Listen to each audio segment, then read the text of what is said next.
dan un poquito de más información con respecto de la UMA, ¿sí? ¿Qué encontramos en las UMA? Bueno, yo encontré que son espacios de promoción de sistemas alternativos, producción compatibles con la conservación de la vida silvestre para llevar a cabo el aprovechamiento sustentable de la vida silvestre, extractivo y no extractivo. Cada UMA debe contar con un plan de manejo aprobado por la SEMARNAT, en donde se describen y programan las actividades de manejo.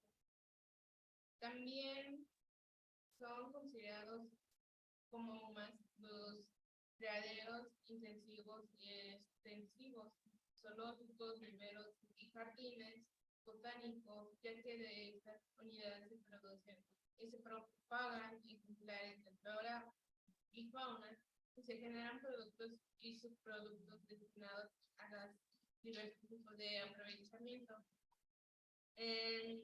Son sistemas que surgen en 1997 con el propósito de contribuir a compatibilizar y reforzar mutuamente la conservación de la biodiversidad con las necesidades de producción y desarrollo socioeconómico de México.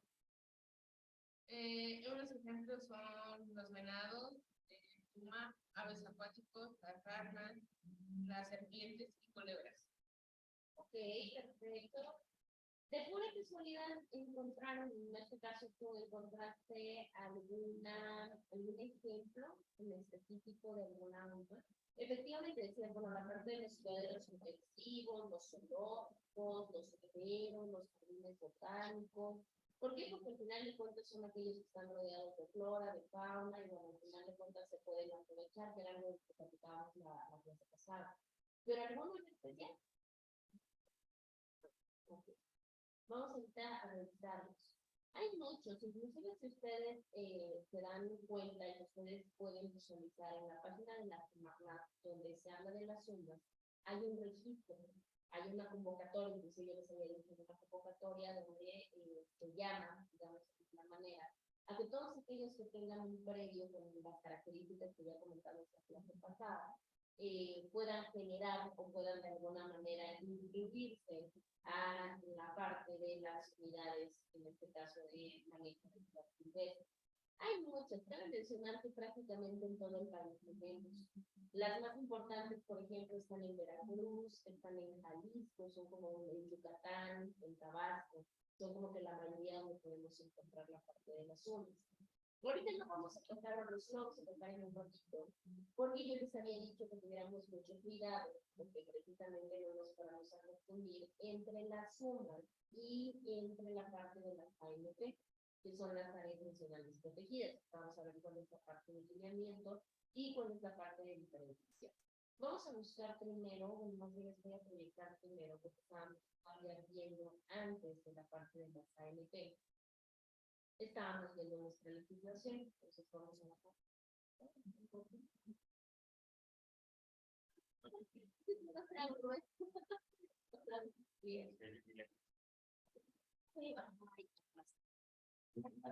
Muchas gracias. Lo chequemos. ¿Firma? Usted me dice. ¿Sí? Gracias. No, usted. Bueno, entonces estábamos hablando precisamente, eso salió a que nosotros empezamos a platicar de nuestra Ley General de Vida Silvestre, Conservación y Aprovechamiento Sustentable, y precisamente de ahí salieron. ¿Por qué? Porque precisamente al hablar de vida silvestre y la conservación y aprovechamiento, pues tiene que ver precisamente con que se creen este tipo de áreas donde de alguna manera se proteger, pero también se puedan aprovechar, porque esa es otra de las características importantes. Ahora, vamos a ver primero cuál es la diferencia y luego vamos a platicar un poquito de las ANP. Nada más déjenme les proyecto porque necesariamente tengo.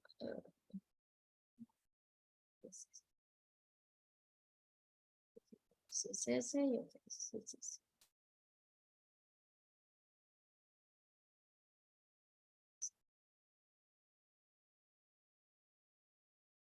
Ok, Aquí tenemos las siguientes, que también son muy importantes para nuestra Ley General de Vida Silvestre, aparte de las sumas, y son las áreas nacionales protegidas. Cabe mencionar que en México tenemos diferentes tipos de áreas protegidas. Hay a nivel federal, hay a nivel estatal, por supuesto que en los municipios, pero las áreas nacionales protegidas no solamente se quedan ahí, sino que aparte también las podemos encontrar a nivel comunitario, a nivel ejidal e inclusive hasta a nivel privado. O sea, pueden haber ANPs privadas, ¿no? Y es una de las buenas características. Las áreas naturales protegidas cabe mencionar que están bajo la administración de la CONAMP. La CONAMP es la Comisión Nacional de Áreas Naturales Protegidas. Hay muchísimas, claramente hay bastantes. Ahí tenemos un ejemplo entre la parte del desierto de los leones y tenemos la parte de quien no ha escuchado hablar de la reserva de la biosfera de la mariposa monarca. La cierro, mi no te preocupes.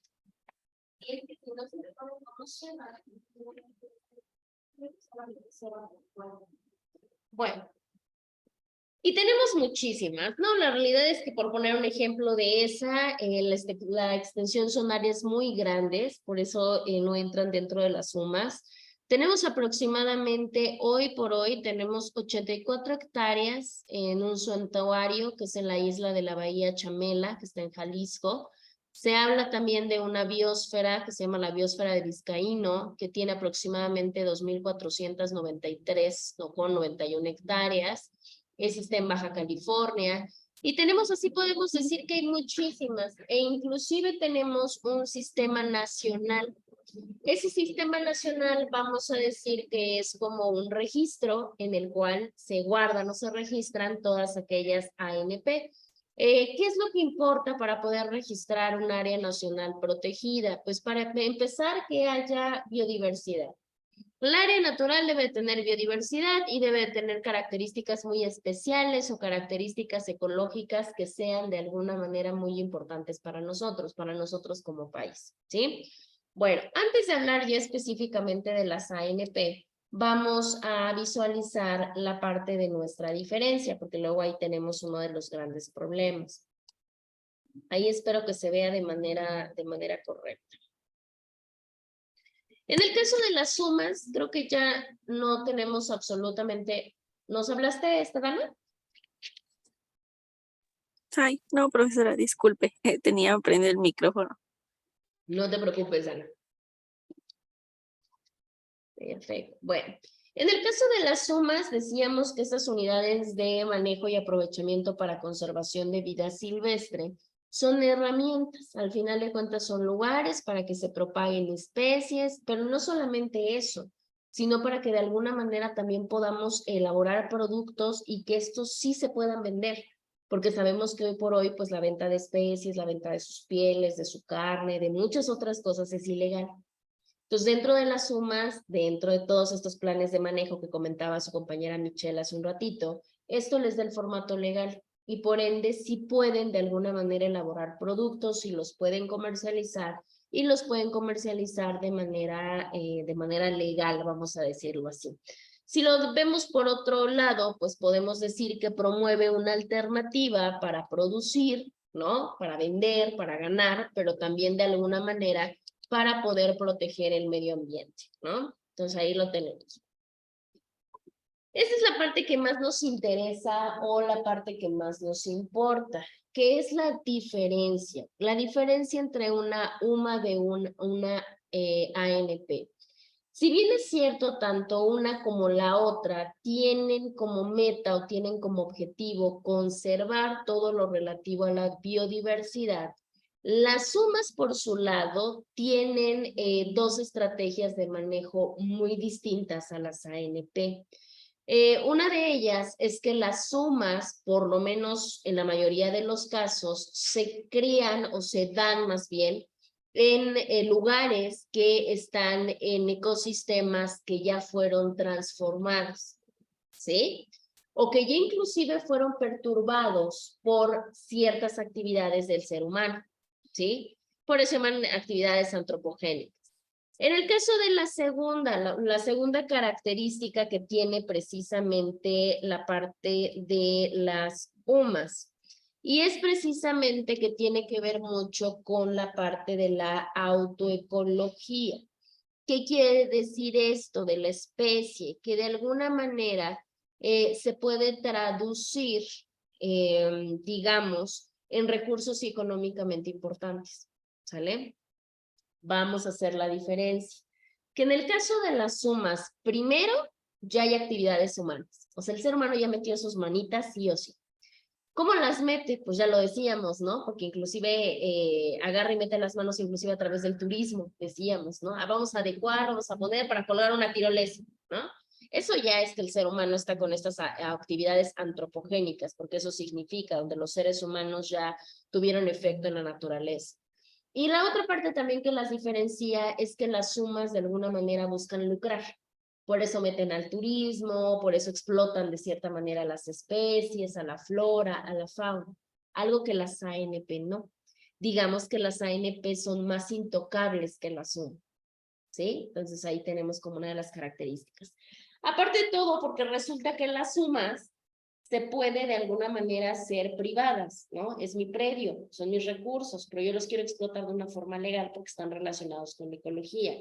En el caso de las ANP, si bien es cierto, hay algunas privadas y ejidales, pero en su mayoría tienen que ver con la federación, los estados y los municipios. Entonces ahí ya vemos cuál es la diferencia entre una y otra. Bueno, digo, en el caso creo que tenemos muy claro que cada uno de estos pues tiene diferentes formas de manejo. El aprovechamiento, hay diferentes tipos de aprovechamiento. Uno que es el extractivo, que es cuando sí utilizamos a los ejemplares, pueden ser animales o plantas, a través de que colectamos, de que los cazamos, etcétera. Sin en cambio, volvemos a crecerlos, ¿no? En algún momento lo platicábamos con la pesca deportiva, igual puede pasar con la cacería deportiva. Inclusive es cuando ya empiezan a vender recuerdos, ornamentos, artesanías inclusive.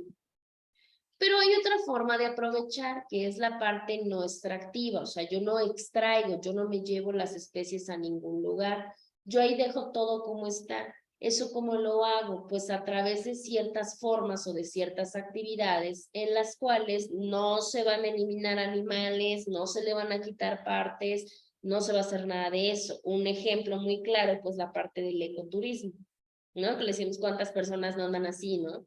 Pues recorriendo los lugares, decíamos un ejemplo de las tirolesas y con todas estas actividades al aire libre. Inclusive muchas se prestan para poder investigar, para la parte de la investigación, algunas, por ejemplo, en la parte de educación ambiental, en videos, ¿no? En fotos y todo este tipo de cosas. Se lucra también con las propias especies, pero no les estoy haciendo nada, yo no las estoy ni tocando, nada más me estoy tomando una foto, pero esa foto ya cuesta. ¿Sí? Eso es una forma de explotación, es una forma de manejo, pero es un manejo no extractivo. Y están 100% aprobadas las tres legalmente, ¿sí? Y en el caso de la mixta es donde sí tenemos las dos, o sea, sí nos aprovechamos de la cuestión de las especies, pero también, digamos, de alguna manera no las tocamos. Hay una parte extractiva y una parte no extractiva, ¿sale? Entonces hay muchos lugares así, digo, la realidad es que sí podemos generar esa parte. Ahora, ya que vimos nosotros la diferencia que hay entre una...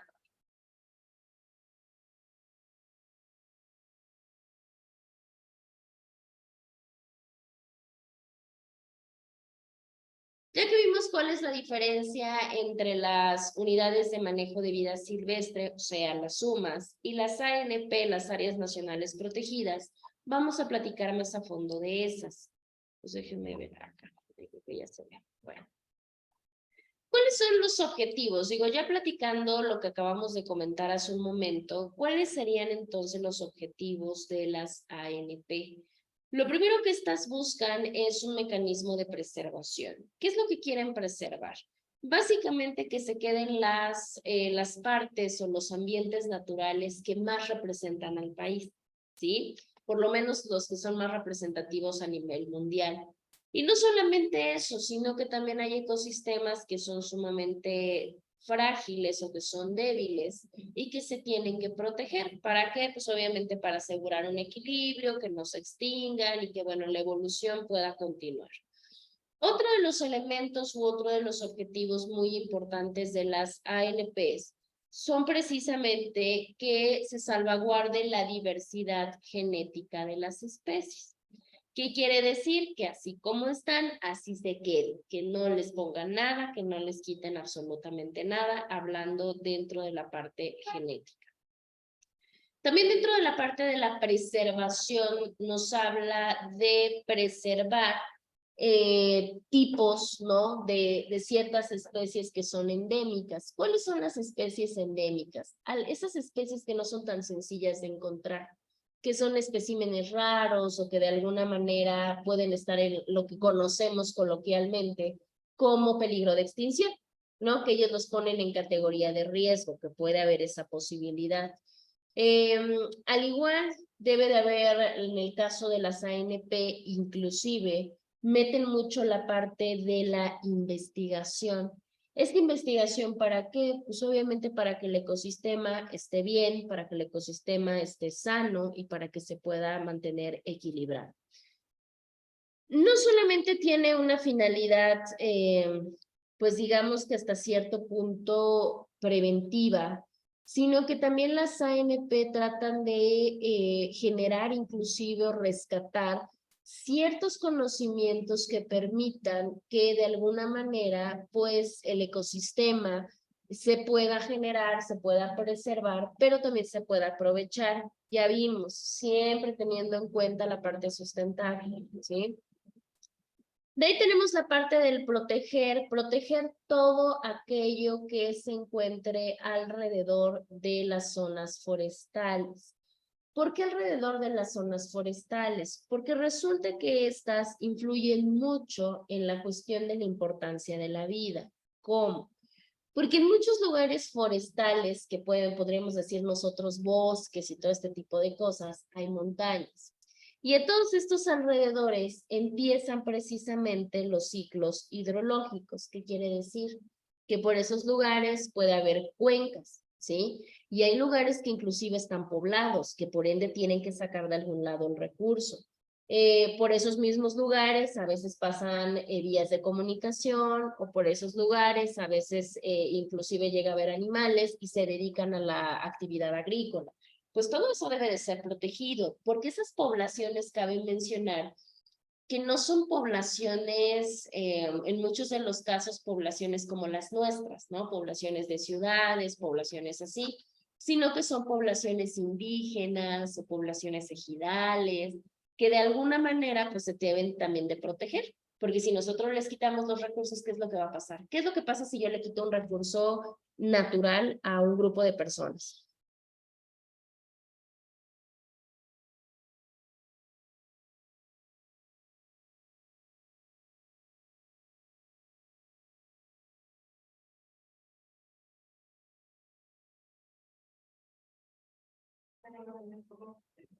Claro.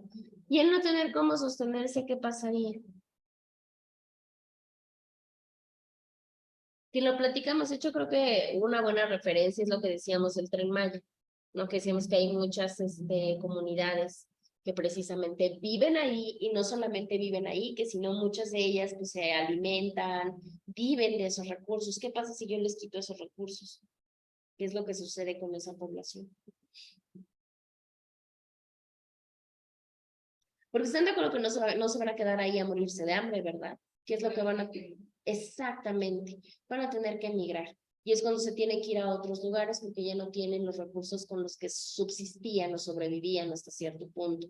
Por tanto, también las ANP se meten mucho en esa parte de decir, bueno, hay que proteger no solamente ahí, sino todos los alrededores de las zonas forestales, porque ahí empiezan ciclos, ahí hay recursos, ahí pueden llegar a ver hasta poblaciones y por ende pues se les debe de proteger de la misma manera.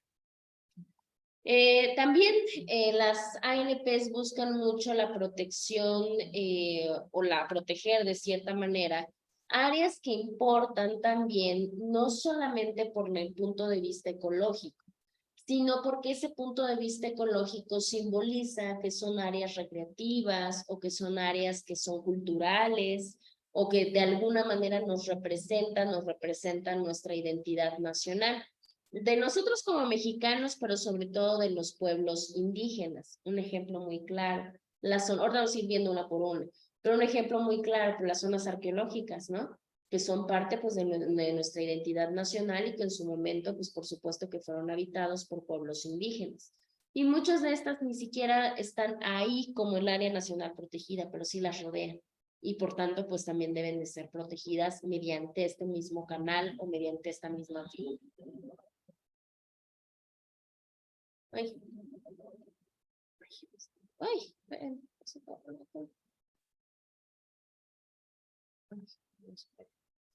ahí está, déjenme ver. A ver, Michelle, vamos a ponerlo mejor más grande acá porque si se ve, no se ve más bien.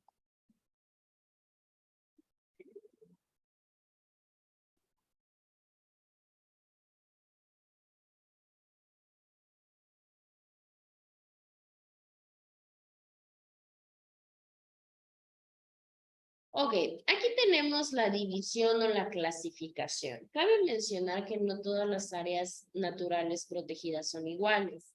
Algo que en la suma sí decíamos, ¿no? Tú registras tu PED, suma. En el caso de las áreas nacionales protegidas hay diferentes tipos, o bueno, digamos que se clasifican en diferentes categorías.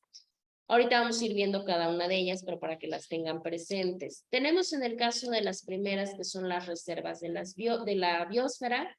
Tenemos los parques nacionales y probablemente el título les suene, ¿no? Porque luego salen en noticias, en programas, ¿no?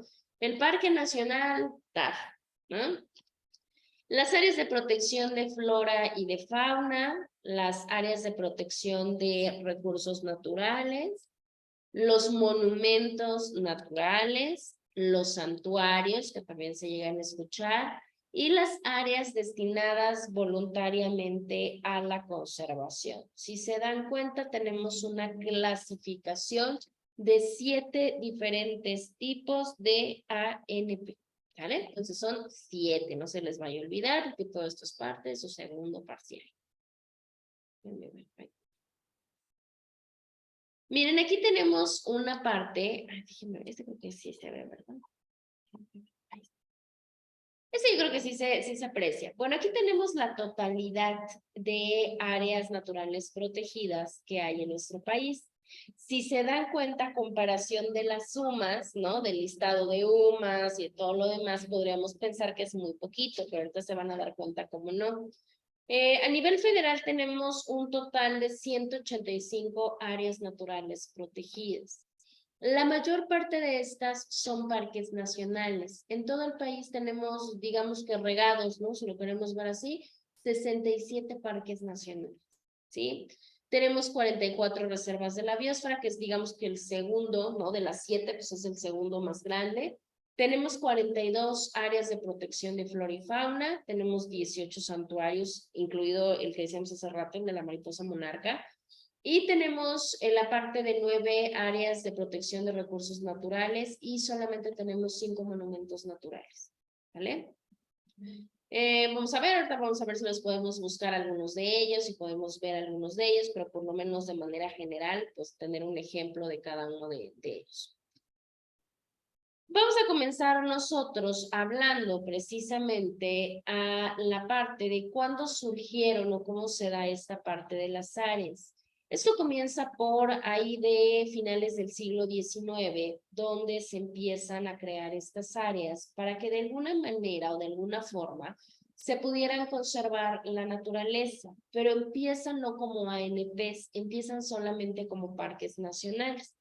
¿Qué era lo que hacían? En ese momento, para que tú pudieras registrar, para que tú se pudiera, digamos que tomar en cuenta como un parque nacional, lo único que importaba es que sirviera para la recreación, ¿no? De la población y que fuera bonito, ¿no? Era como que ya, con eso estabas ahí.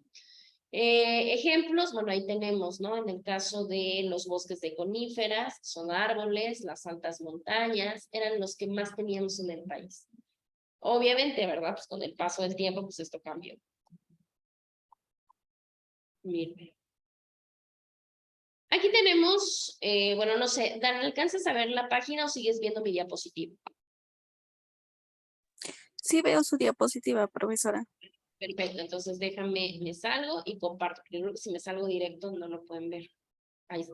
Bueno, también tenemos una comisión especializada, que es la Comisión Nacional de Áreas Naturales Protegidas, y hoy por hoy, todavía hace un año, a partir de eso, a finales de pandemia, empezaron y se incrementaron otras 2 ANPs. De las 185 se volvieron 187, y obviamente estas son de carácter federal. De estas, 150 son de carácter terrestre, o sea, la mayoría están en parte terrestre. O sea, 150 tenemos el acceso así. 31 son entre terrestre marina y solamente 6 son de forzosamente marinas, ¿sale? Hablamos de una totalidad enorme, aquí lo tienen la parte de los, digamos que de todas las hectáreas que tienen. Y hay otras áreas que hace un ratito yo les decía, que son las que se destinan voluntariamente, o sea, por gobierno, por particular, que dicen, bueno, está bien, no lo voy a explotar, no lo meto a UMA y lo dejo exclusivamente para que se conserve. Entonces ahí lo tenemos. Aquí miren, tenemos un listado, ahorita vamos a consultar este listado de todas las áreas naturales protegidas.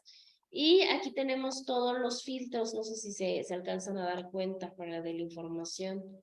Aquí tenemos, por ejemplo, por categoría de manejo, por santuarios, a ver si yo quiero, no sé, puros santuarios, ¿no? Me elimina todas y me deja exclusivamente las que tengo acá. ¿Sale? Sí, vamos a pensar que tenemos todas. Si yo quiero ver estas, son reservas de la biosfera, ¿ya vieron? Son puras reservas de la biosfera, son 44 reservas de la biosfera. Ya vimos que la mayoría son terrestres, hay algunas marinas costeras y muy poquitas 100% marinas. Y es extraño porque para toda la cantidad de mar que nos rodea, es como que extraño que tengamos solamente tan poquitas marinas. Pero bueno, puede ser por diferentes razones. Ahí tenemos la totalidad, que fue la gráfica que yo les presenté, y se pueden ir filtrando. A ver si nos carga el listado y vamos a ver hasta qué tiempo lleva.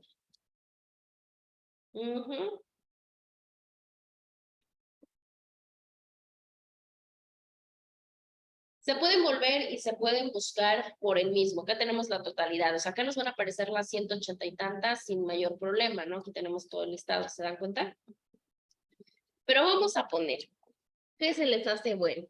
Por nombre están de acuerdo que no nos la sabemos, ¿no? Porque la realidad es que no.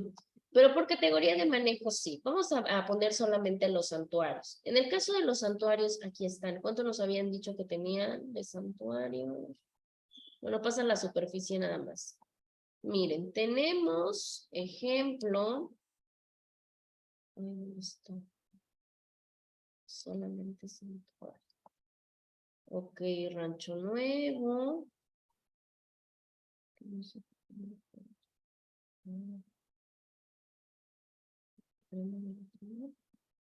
Para que podamos ver, digo, algunas sí sabemos, ¿no? De dónde son.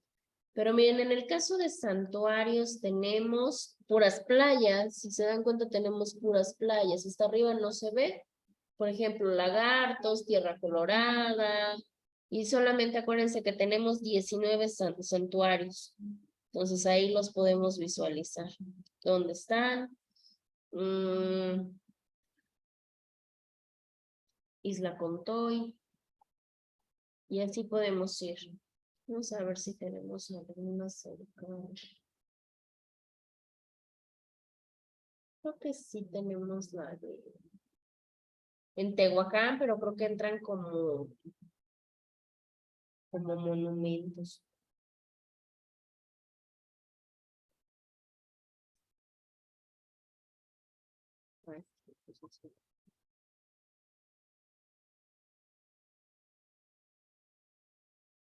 Vamos a esperar que cargue. Miren, aquí tenemos todos, por ejemplo, las de recursos naturales. Vamos a ver si tenemos Baguá, La Rojera, lagunas, sierras. Manglares, miren, acá tenemos manglares también. Obviamente toda la parte de las playas, los Tuxtlas es reserva de biosfera. Volcanes tenemos también que están dentro, en el caso de los volcanes entran como reserva de biosfera, y así podemos encontrar como bastante información de cada una de ellas. Yo creo que lo interesante sería que nos pudiera decir dónde está cada una, ¿no? Pero digo, para saber.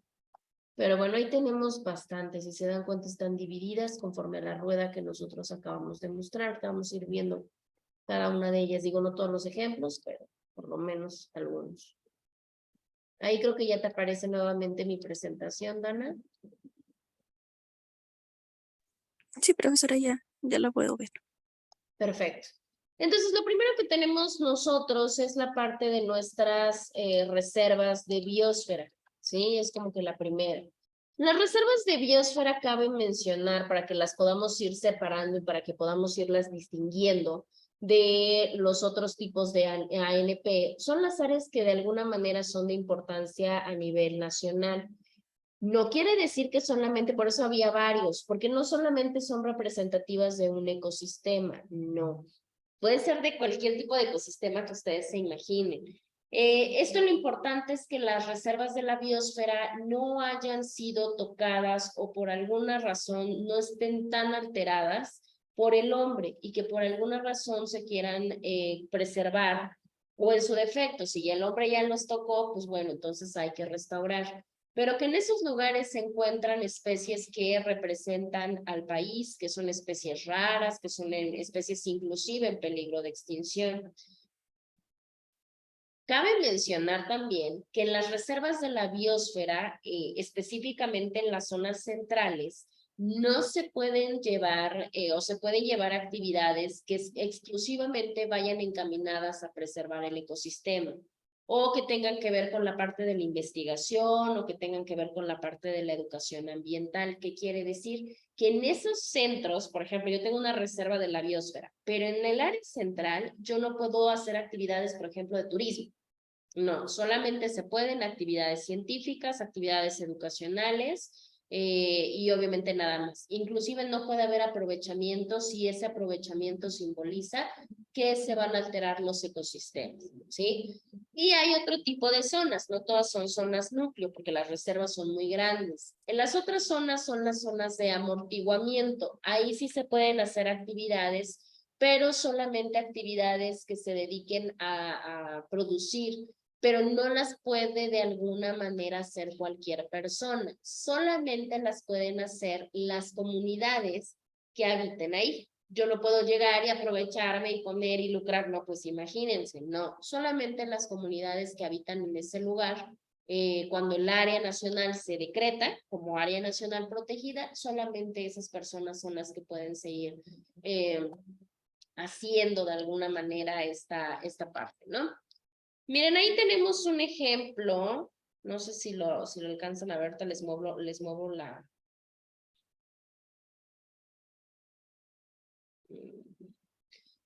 la barrita para que la puedan ver.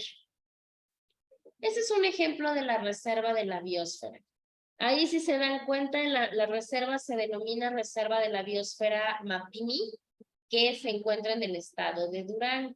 Ahí lo que podemos apreciar y decimos, pues como que se ve un área como que muy árida, ¿no? Como que ¿por qué lo pueden declarar como reserva de biosfera? Ah, pues por las especies que allí habitan, que son especies endémicas o en peligro de extinción. Un ejemplo muy claro de esta, podemos encontrar la parte de la tortuga de bolsón. Como esa tortuga de bolsón es rara y habita ahí, pues bueno, ahí la podemos, o las pueden ustedes encontrar.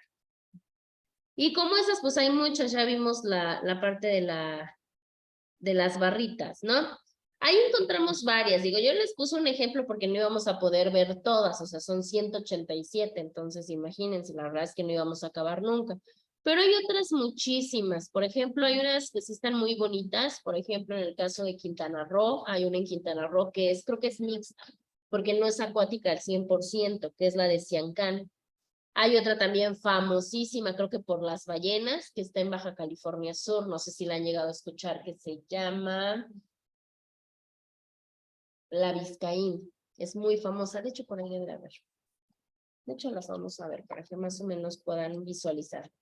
Porque no digo, hay parte de, ¿no? O sea, no todas son como tan simbólicas, vamos a decirlo así. ¿Cómo se llamaban?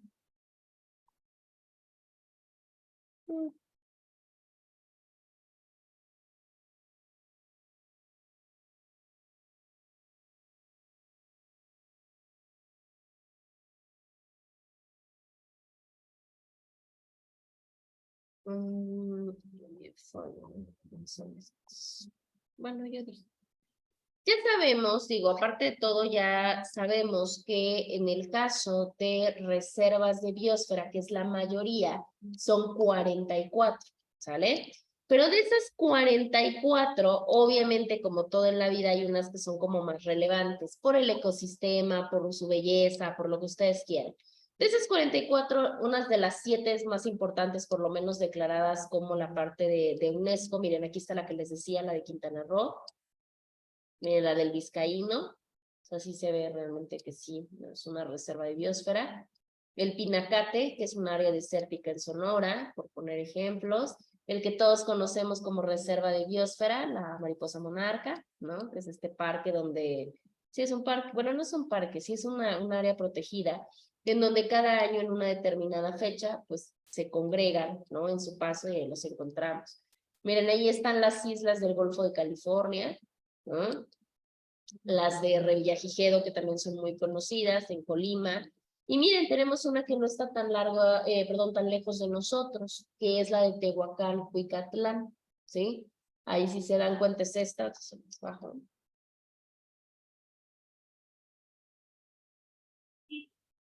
Miren, y podemos decir que tiene, pues imagínense al grado que nos habla de que albergamos 70% de las familias de flora mundial. O sea, estamos hablando de una cantidad sumamente grande, o sea, tiene muchas plantas, ¿no? Y tiene gran número de cactus, eso es lo interesante. Y ya cuenta con 35 patrimonios, fíjense. Y sí, el Valle de México sabemos que sí es uno de los más ricos. Hoy por hoy es el segundo lugar mixto que se encuentra en la UNESCO. Bien, y ahí podemos encontrar, digo, sobre todo porque en muchas de las ocasiones, sobre todo en la parte del turismo, queremos irnos a muchos lugares. Y la realidad es que muchas de las ocasiones no conocemos inclusive nuestro propio país, ¿no? Y es uno de los grandes problemas. Bueno, entonces ahí tenemos las primeras, que son las reservas de la biosfera, que son 44. Ya bajando en número, porque sigue bajando en parte estadística, tenemos las siguientes, que son los parques nacionales. En el caso de los parques nacionales son aquellos que cuentan, o su característica, es que cuentan con uno o más ecosistemas. Aquí sí, pueden o se les clasifica así por el tipo de valor científico que tienen. Puede ser científico, educativo, de recreo, histórico, porque es bonito, por el tipo de flora y fauna que tiene, porque jala mucho turismo, o por cuestiones que de alguna manera, por lo menos en general, jala, ¿sí? Cabe mencionar que en la parte de los parques nacionales, sí se pueden realizar cierto tipo de actividades. Obviamente, ¿cuáles actividades? Pues las actividades relacionadas igual con el hecho de proteger recursos, por el hecho de aumentar la flora y la fauna, por el hecho de cuidar los ecosistemas, investigar, recrear, turismo, educación. Digamos que los parques nacionales tienen apertura, o sea, sí dejan que de alguna manera las personas se puedan digamos que involucrar en esa parte. De ahí tenemos ahí en su pantalla, como se pueden dar cuenta, es un lugar que se encuentra en Yucatán y es el Parque Nacional Arrecife Alacranes, así se llama. Digo, está de más decir porque está considerado como parque nacional. O sea, claramente vemos la flora, claramente vemos la fauna. Hay muchísimos otros más. En el caso, por ejemplo, el Desierto de los Leones es una parte declarada como parque nacional. ¿Cuál otro? Ah, y cabe mencionar, la Malinche está declarada como parque nacional. El Popo e Iztaccíhuatl está declarado como parque nacional. O sea, tenemos como que dos de los parques nacionales sumamente cerca. Y ahí los pueden encontrar. Hay bastantes, digo, la realidad es que hay bastantes hoteles, déjenme ver si los encuentro. Pero sí, esos dos sí están considerados. Así está la Malinche. A ver, déjenme ver.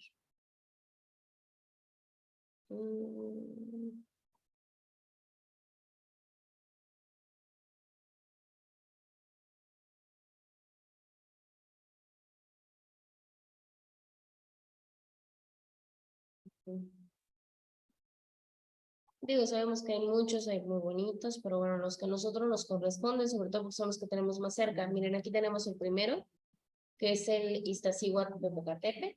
Es un parque nacional. Y ya sabemos, ¿no? Que aquí el Popocatépetl y Iztaccíhuatl se lo pelean mucho porque estamos entre tres fronteras. Claramente la de México, la de Puebla y la de nosotros. Bueno, la de nosotros y la de Morelos. Entonces ahí lo tenemos. Es parque nacional, pues porque tiene mucha biodiversidad. Si alguien ha tenido la oportunidad de ir a las faldas y demás, por supuesto que sí. Aparte hasta sus ecosistemas son bien diferentes digamos que entre diferentes puntos. Hay muchas cosas, la verdad es que es un lugar históricamente aparte muy bueno. Y todavía mucho cultivo. La realidad es que sí, acuérdense que el hecho de nosotros ver el volcán no quiere decir que no haya nada que lo rodee. Hay bastantes cosas que lo rodean y precisamente pues muchos pueblos indígenas estuvieron ahí dedicándose por muchísimos años a diferentes siembras y diferentes actividades, ¿no? Tiene hoy por hoy 18 ejemplares de endémicos. ¿Cuáles son los endémicos? Ya dijimos los que pueden estar en peligro de extinción. Entonces sí hay Coyoacán, pues también. Aquí tenemos, miren, aquí tenemos el otro, que es en la parte de la Malinche, que también lo compartimos, porque acuérdense que también tenemos esta pugna con Tlaxcala, ¿no? Tenemos ahí, compartimos entre estos dos. También hay flora, también hay fauna, y se dice que es el quinto pico más alto de nuestro país. Entonces, tenemos ahí como que esa parte. Cuenta exactamente con lo mismo que el Popocatépetl, en cuestión de qué, pues en cuestión de la variedad de la flora y la fauna, ¿no? Entonces ahí tenemos. Y como eso es bueno, podemos mencionar bastantes. Miren, ahí tenemos otro que ya es mixto, ¿no? Que no solamente es terrestre, sino también es marítimo. El Cañón del Sumidero, por ejemplo, precioso que está en Chiapas. El Parque Nacional del Cañón del Sumidero, pues también, imagínense, admirado por los metros que tiene de altura. Entonces ahí tenemos unos ejemplos más que el que les acabo de mostrar. Después de los parques nacionales, tenemos la parte de las áreas de protección de flora y de fauna. Las áreas de protección de flora y de fauna son lugares que, como su propio nombre lo dice, contienen ciertos hábitats que precisamente el hecho de que ese hábitat se encuentre bien, se encuentre equilibrado, se encuentre bien preservado, sale que precisamente puedan existir y transformarse las especies tanto de flora como de fauna. ¿Qué quiere decir? Que si esta flora y si esta fauna no está, las especies no van a vivir, ¿sí? Lo que decíamos hace rato inclusive con las personas, ¿no? Si no están, pues tienen que migrar, pero algunas no tienen la capacidad y pues perecen, se extinguen. Aquí también, al igual que en lo demás, se pueden realizar diferentes actividades, solamente que acá no solamente se preserva, inclusive se puede buscar repoblar, ¿no? O sea, ay, esta especie no está, pues hay que sembrarla para que otra vez. También la parte de propagar, pasa tanto con plantas como con animales, se puede buscar aclimatar, si hay alguna parte de que se tenga que colocar algún refugio, se hace. Se investiga, se aprovechan las especies y se trata de meter mucha difusión. ¿Para qué? Pues para el cuidado, ¿no? Para el cuidado de las áreas.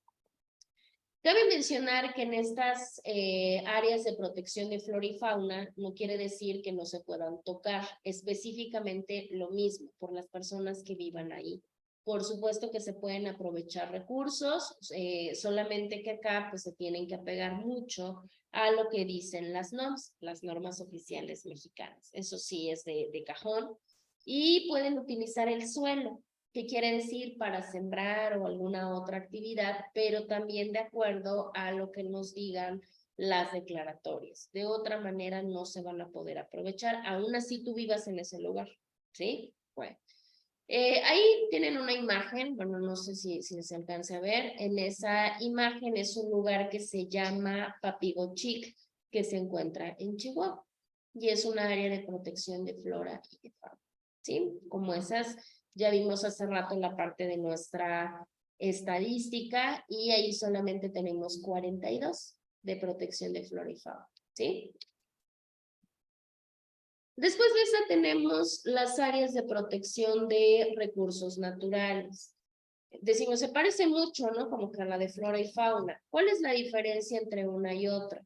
Que acá no solamente se va a proteger a la flora y a la fauna, sino que acá además de, bueno, de proteger y de preservar eso, se va a buscar proteger el suelo, las cuencas de agua, el recurso natural como es el agua y todo aquel recurso natural que se encuentre en esos terrenos.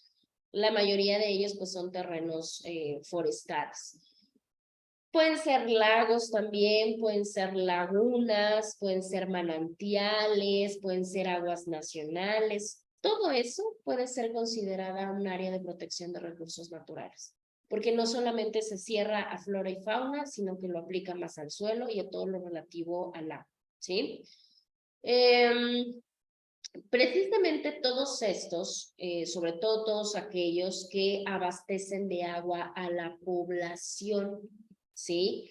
Estos pues se pueden realizar inclusive ciertas actividades para preservar, para proteger, pero también para aprovechar los recursos.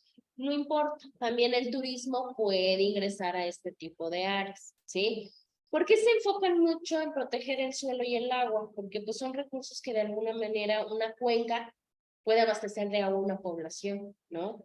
O no sé, o un manantial, o alguna cuenca hidrográfica puede precisamente abastecer a la población, y si se queda sin agua, si no se preserva, si no se protege, más allá de la cuestión ecológica, pues perjudicaría a la población. Por eso se hacen de esta manera. Déjenme ver, así tengo. Miren, aquí tenemos un ejemplo. Esta es un lugar, una área de protección de recursos naturales que se encuentra en Tepic, Nayarit, y precisamente es una alimentadora del Distrito Nacional de Riego, como decíamos, ¿no? ¿Por qué? Porque este canal o esta parte de riego va a surtir, obviamente, agua a otros lugares. Déjenme ver si hay email, o a ver si aparece así.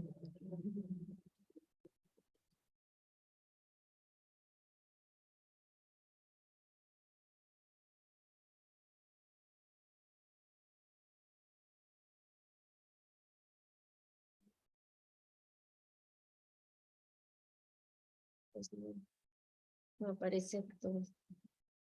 Sí, me aparecen todas, pero bueno. Arrecifes y bahías. Pero bueno, nosotros no tenemos de eso. De ahí seguimos con la parte de los monumentos naturales. Si vieron hace un ratito la parte de la gráfica en cuestión de monumentos naturales, los monumentos naturales son los que menos tenemos, ¿sí? En el caso de los monumentos naturales, ¿cuáles son? Los monumentos naturales son aquellos, son áreas que tienen precisamente varios elementos naturales. ¿Qué quiere decir? En el cual pues son lugares de objetos naturales, pero que de alguna manera tienen algo particular o algo singular. Puede ser que nos interesen por una cuestión estética, o sea, de cómo se ven, o puede ser también la cuestión de una parte histórica o científica. Estos claramente pues se hacen de una protección absoluta. ¿Qué quiere decir? Que acá como tal no hay ingresos.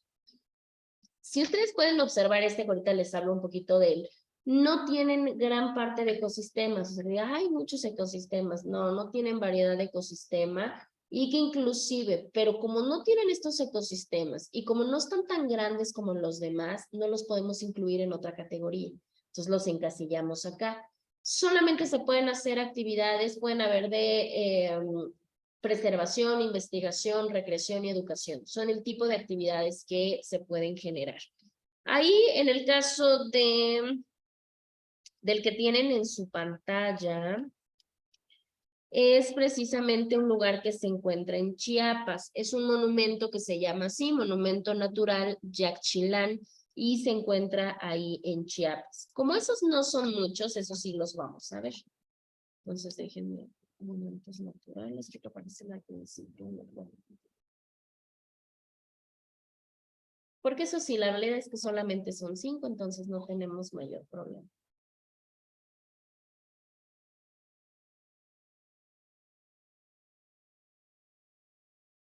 Miren, aquí está. Aquí está nuestra lista. A ver. Miren, aquí tenemos el primero, que es la parte de Bonampak, que es uno de los lugares más famosos que está también en Chiapas, y se encuentra en plena selva. O sea, Bonampak se encuentra en plena selva lacandona, y pues no es como lo que estamos acostumbrados a escuchar, o sea, la selva, ¿no? Sino que en ese caso no, en ese caso Bonampak, si lo han llegado a ver, pues son murales que de alguna manera están pintados, y ya esa área está protegida desde hace bastante tiempo, ¿no? Desde hace 32 años. Es un área muy grande, porque por supuesto que es muy grande. Tenemos el Cerro de la Silla, por ejemplo, que está en Monterrey. El Cerro de la Silla también. Si bien es cierto alrededor, sí tiene como tal fauna que de alguna manera lo representa. También tiene especies, pero bueno, lo que importa como tal pues es el cerro, ¿sí? Tenemos inclusive el río Bravo también es un monumento que lo atraviesa, está completo, y lo atraviesa precisamente el río. Es bien importante porque precisamente su colindación pues ya da con Estados Unidos, ¿no? Quien no ha llegado a escuchar hablar del famoso río Bravo. Tenemos a Yagul, que está en Oaxaca, ¿no? En donde también encontramos como, no, sí, pinturas rupestres de los grupos que ahí estuvieron, y tenemos Yaxchilán, que es la que les acabo de mostrar. Entonces, si se dan cuenta, pues no hay, digamos que no hay gran situación, pero obviamente a nivel histórico sí, a nivel ecológico también.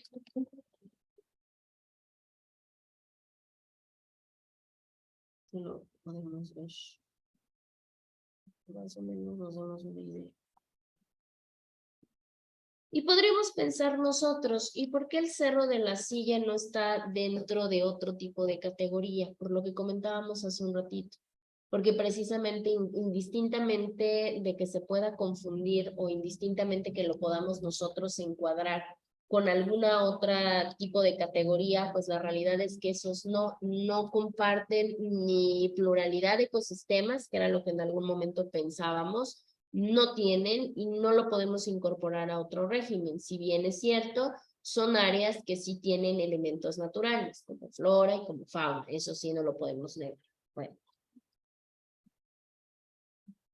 De ahí continuamos con la parte de los santuarios. También en el caso de los santuarios, aquí está su rueda. De los santuarios solamente tenemos 18. A comparación de los 67 parques naturales, pues sí, también tenemos relativamente pocos santuarios.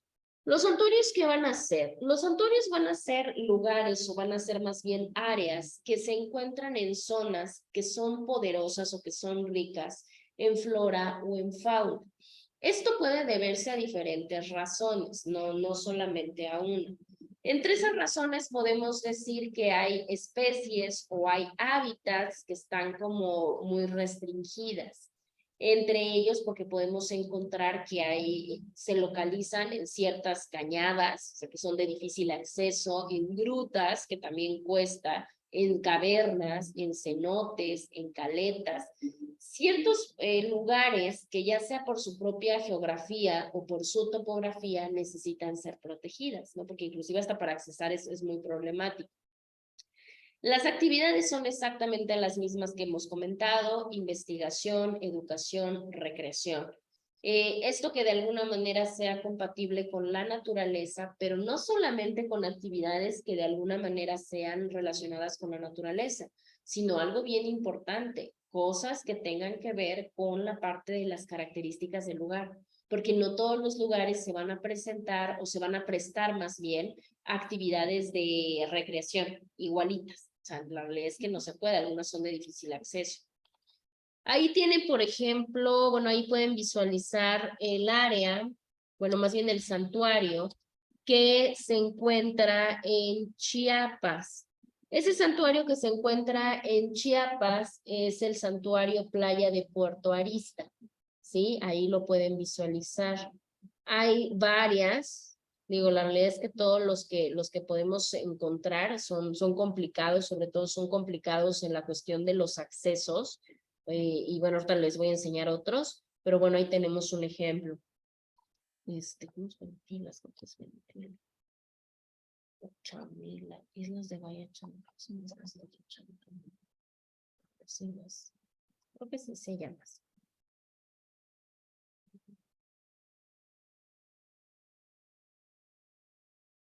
Así se llama así. Miren, les voy a mostrar. Ese es otro santuario ese santuario está conformado, es una bahía. Entonces sabemos que perdón, es una isla de la bahía de Chamela. Entonces esa isla tiene diferentes lugares, ¿no? Inclusive diferentes playas y demás. Si se dan cuenta, pues imagínense, ¿no? Para poder accesar, por ejemplo, acá, ¿están de acuerdo que no se accesa como muy comúnmente?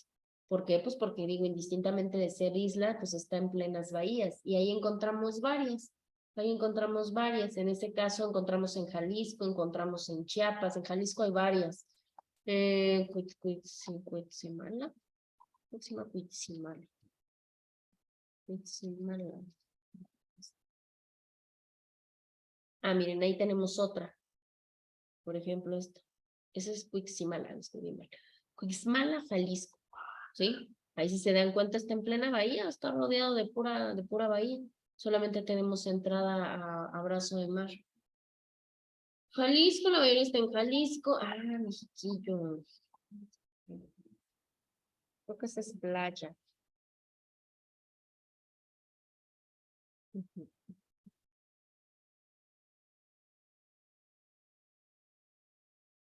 Miren, esta se llama Playa Mexiquillo, está en el estado de Michoacán.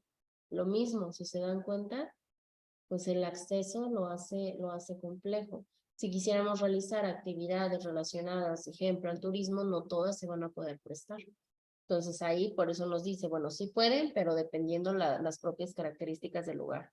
Está otra que también es muy famosa, que igual si la han escuchado, que es Playa Lagartos. Playa Lagartos en Yucatán. Miren, Playa Lagartos es famosísima precisamente por la coloración.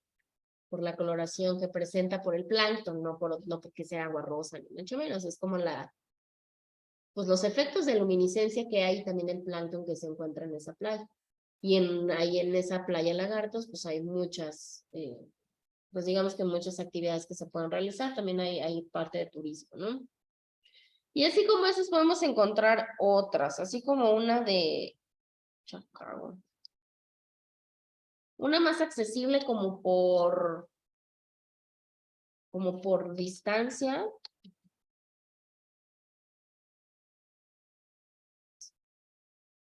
Por ejemplo, la que tenemos en Oaxaca, Playa Chacagua. Pues igual, si se dan cuenta, los accesos y todo, bueno, pues depende de la parte de las actividades que podamos realizar. Es muy común que digamos, bueno, pero ¿por qué si se ve aquí, por qué se ve diferente? Pues porque depende, recordemos que tenemos varias vertientes de donde poder ingresar. Por eso hay muchos lugares que inclusive ni son explotados, o sea, inclusive hay lugares que ni siquiera son explotados y es donde podemos encontrar precisamente el agua así, las especies así, todas las características iguales. Bueno. Eso en el caso de los santuarios. Tenemos las siguientes, que son estas áreas destinadas voluntariamente a la parte de la conservación. Estos son tipos de ANPs, pero esta iniciativa no se da propiamente para una cuestión privada o gubernamental, sino más bien son iniciativas en las cuales ingresan los pueblos indígenas, las organizaciones sociales, las personas morales, etcétera, que son los que de alguna manera destinan sus lugares a acciones de conservación. O sea, ellos por eso se llama voluntariamente, ¿no? Voluntariamente para que se conserve. ¿Esto cómo se realiza o esto cómo se puede hacer? Las personas, todas estas que les acabo de mostrar, si tienen algún predio que puede someterse a conservación, ellos van de alguna manera a administrar el bien. O sea, no quiere decir que lo entregas y ya lo regalas. No, claramente tú lo administras como dueño, como propietario, pero lo que se hace es que se mete como a un manejo sustentable de las tierras, ¿sí? Y en el momento en el que ya vimos que sí se está de alguna manera haciendo todas las acciones de conservación de los ecosistemas naturales y también van ayudando a que la biodiversidad del lugar donde se encuentre el predio pues se pueda llevar a cabo bien, ¿no? Y se haga de manera correcta.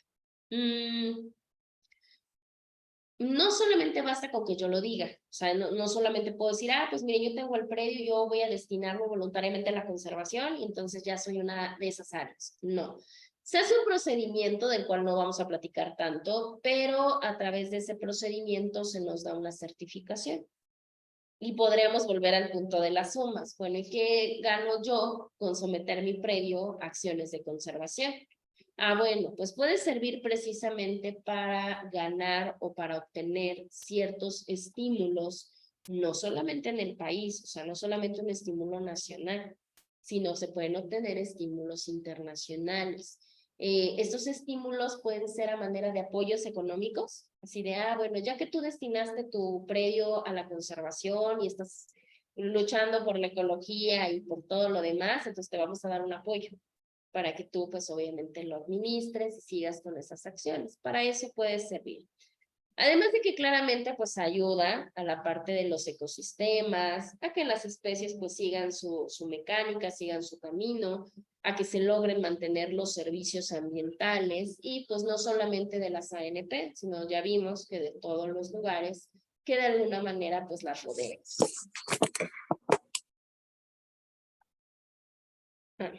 Pueden microfonar. Y permiten también a las propias comunidades a que de alguna manera puedan tener una mayor capacidad, pues que se puedan de alguna manera adaptar pues al cambio climático.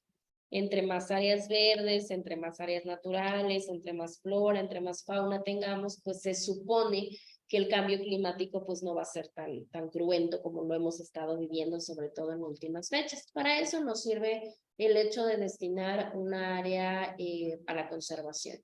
Ahí tenemos un ejemplo, miren, esta es una área que está considerada y certificada, ya tiene la certificación de ser un área destinada voluntariamente a la conservación.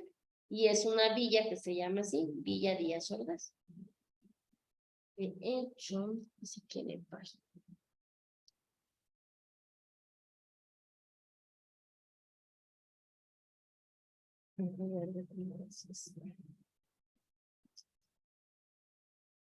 Quería ver si estaba como que más imágenes, pero bueno, ¿qué es lo que de alguna manera se hace en ese lugar? Porque aparentemente decimos, bueno, ajá, está conservado y demás, pero como ¿para qué sirve? Sirve para una cuestión, hay por ejemplo rutas, hay senderos, hay actividades que se pueden desarrollar ahí, siempre y cuando pues obviamente preservando toda esta mecánica, ¿sale?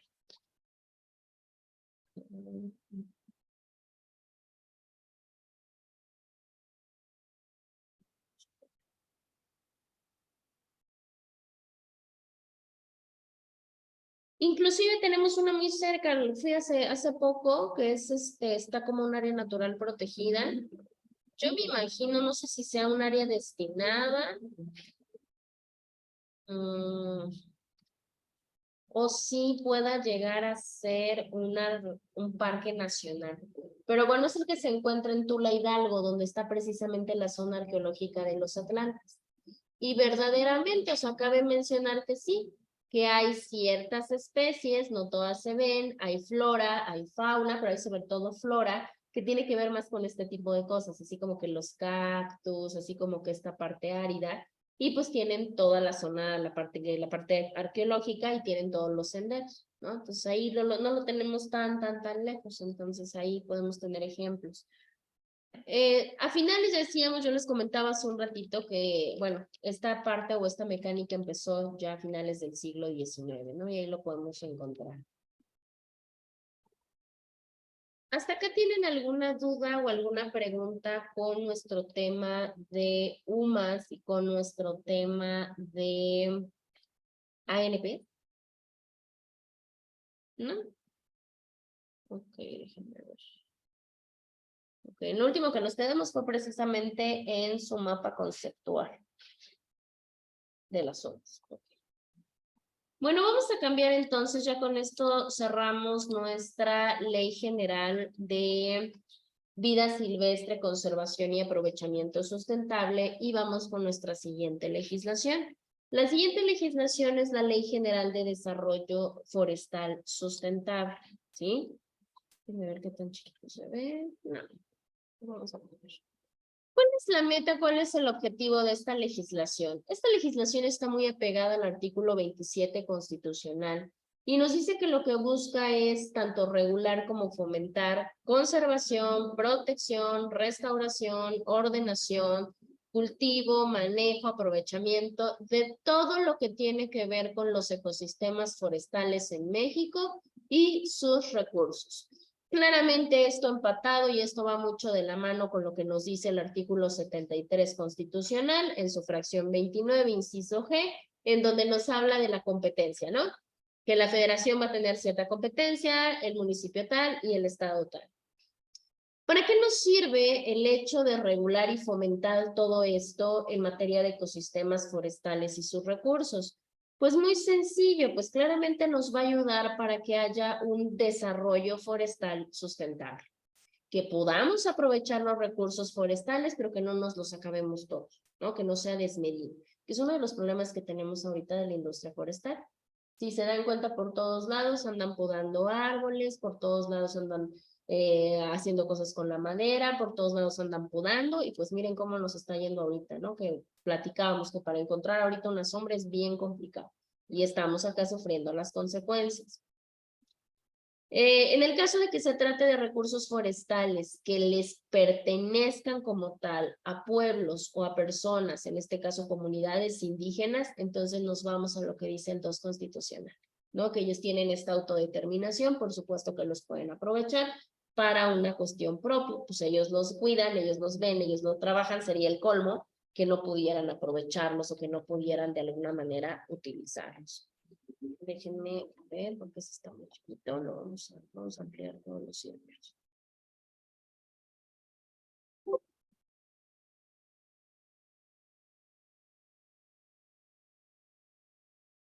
Ok, ¿cuáles son los objetivos en específico de esta legislación? Lo primero es que se van a tener que definir los criterios de política forestal.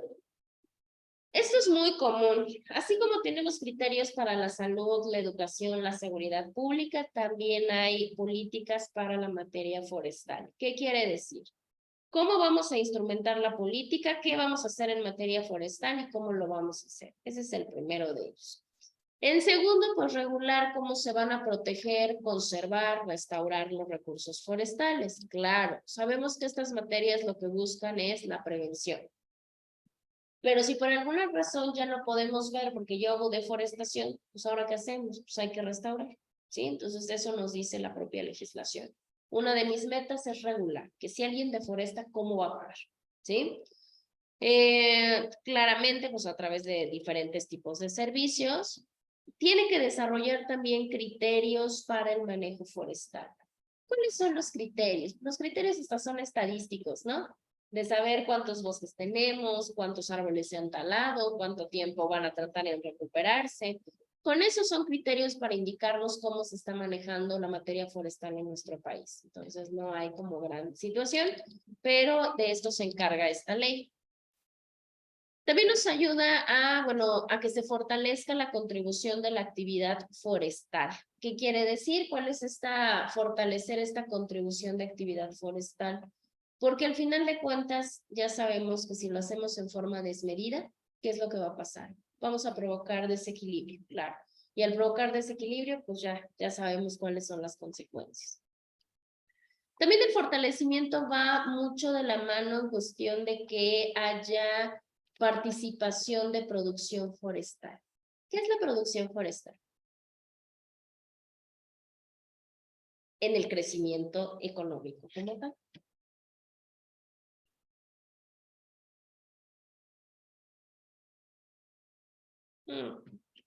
Muy sencillo. México puede llegar a exportar madera, ¿no? Entonces, ¿qué dice? Bueno, vamos a fortalecer para que México se vuelva una potencia en estos recursos forestales, ¿no? Que pueda ganar más dinero a raíz de estos recursos. Incorporar la actividad forestal en el desarrollo rural, claro, sabemos que el desarrollo rural tiene que ver con el campo.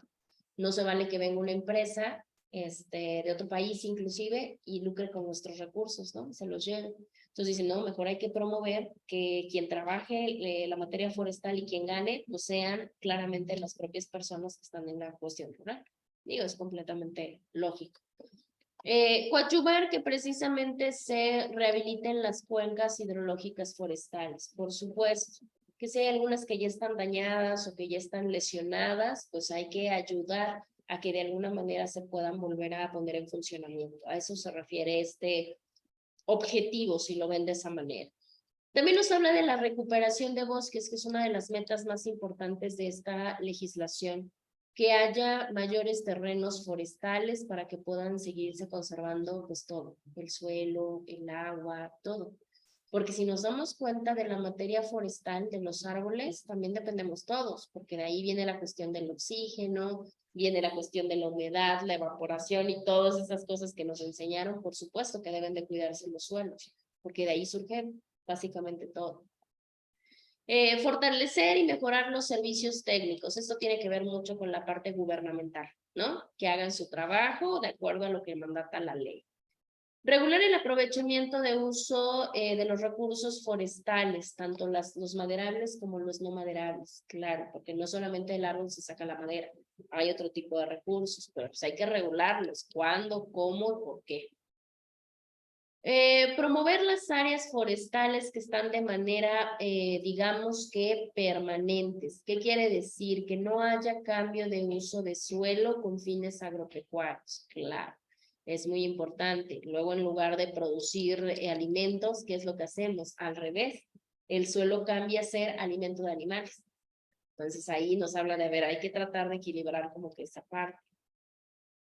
Ser compatibles las actividades de pastoreo, que es lo que decíamos, agrícolas en terrenos forestales, ¿sí?